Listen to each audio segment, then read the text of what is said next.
Okay, this is a very short, 3 minutes or less screencast on the science of this diagram. So in IB1 this morning, uh, this I thought that this picture was in section 2.8 of your textbook, but it is not. So I figure I better give you an explanation about it because it's been on at least 2 IB tests recently. Okay, and it can be looked up online easily enough, and you can figure it out as well. The brilliant Abby Ward could have done that, but I figure I better give you a look because remember, in the United States of America, or at least in our school, we use actual sensors that pick up CO2 and O2. We don't do this old school respirometer. And this is an old school respirometer, but it can still be used. Last time I used one of these for IB was back in '05 or '06, one of those years where we actually build this. So let me go over what it is pretty quickly.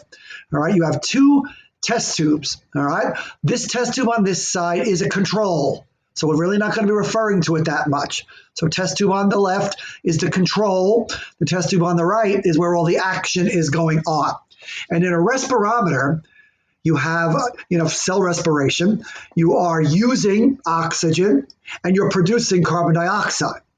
So a respirometer must get rid of one of those gases or else you're not going to know which is causing the respiration rate. So in this respirometer, you'll notice on the right, you've got the germinating seeds, the life, sometimes a little cricket in there. All right. You have a liquid Y, and a liquid Y is generally potassium hydroxide, KOH. And potassium hydroxide is good because potassium hydroxide absorbs carbon dioxide. So now you know, absorbs carbon dioxide. So now you know what we're going to measure in this respirometer. All right, so notice you've got KOH here and KOH there. You've got nothing here because this is the control. And so what happens with the respirometer is this. All right, notice atmospheric oxygen or air can't get in either. So whatever air is in this area right here, within the cracks and crevices of the seeds and in the tube here is all we have to use. All right, it's a closed system.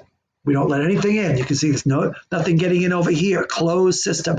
So what happens here is these seeds will undergo, as long as they're germinated, and that says germinate, will undergo respiration.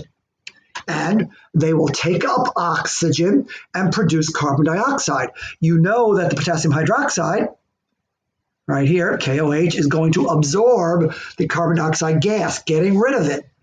So that means you're left to measure what's called the uptake of oxygen. Okay?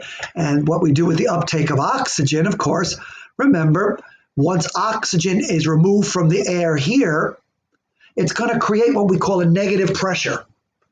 And the negative pressure then starts sucking this column of dark liquid, which is generally an oil-based liquid, up. Okay, and as the oxygen in the air leaves, because the seeds are using it, it sucks it up there so you can measure the inferential uptake of oxygen as a way to calculate cell respiration. And that, hopefully in less than 3 minutes, is a respirometer. And I am sorry that I didn't explain it well, but I wanted you to get it this morning. All right. Have a great weekend. See you Monday. Not that. All right.